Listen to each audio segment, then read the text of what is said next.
orchestra sa Austria, mga gulay ang ginamit bilang kanilang mga musical instruments.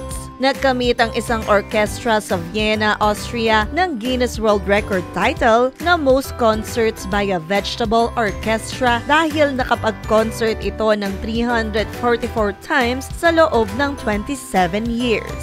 Nagawa nila itong makamit gamit lamang ang mga inukit na gulay bilang kanilang mga musical instruments. Ang Vegetable Orchestra ay kinabibilangan ng 11 miyembro at unang nabuo ito noong 1999 sa Vienna kung saan lumikha sila ng iba't ibang tunog ng musical instruments gamit ang mga gulay na kanilang inukit. Ilan sa halimbawa dito ay ang carrot na kanilang ginawa bilang flute at kalabasa bilang percussions. Tumatagal lamang ng 6 hours ang kanilang mga vegetable musical instruments kaya kung matagal ang concert ay kailangan ulit mag-ukit ng bagong instrumento.